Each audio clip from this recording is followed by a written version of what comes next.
So for bone infections, the clinical features, you can have some slight differences between children and adults, because what an adult could resist, maybe some level of pain that an adult could resist, a child would probably not be able to, resist it. So clinical features of osteomyelitis in children and also adults, you know. So what we have is as follows. Osteomyelitis usually presents acutely with fever, that's in children, while in adults, it's usually gradual. So most of the times in adults, the disease is like subacute or chronic. You understand? So in children, the disease goes so fast due to several reasons. Their immunity is premature, you know. So you have a lot of fever. They tend to cry so much. They feel generally unwell. They don't want to eat very well, That's general signs. For local signs, there'll be pain and tenderness where you have what? Infections of the bone, and it's usually the long bones. So there's swelling and warmth and redness.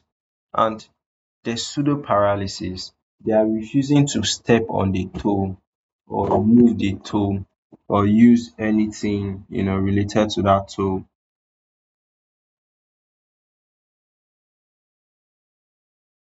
So other features is Fussiness or crying, guarding of the affected extremity. So complication, you could end up with destroying the growth plate, and for life, the child is having a short stature. You understand? So other clinical features in adults include the disease moves kind of like stepwise, kind of like slow, you know, fever, chills, malaise, fatigue, you know, local signs like there's a lot of bone pain, there's swelling and warmth, erythema, tenderness, reduced mobility or reduced range of motion. The person not able to move very well again. Associated features is draining sinus abscess, sinus tract. So most of the times from the infection, you have like a passageway to the outside where pus is now what? Passing through to the outside. Also back pain in vertebral osteomyelitis, wound drainage after trauma or surgery. So risk factors is diabetes, peripheral vascular disease, sickle cell disease, like the person has been using intravenous drugs, the person has had a recent surgery.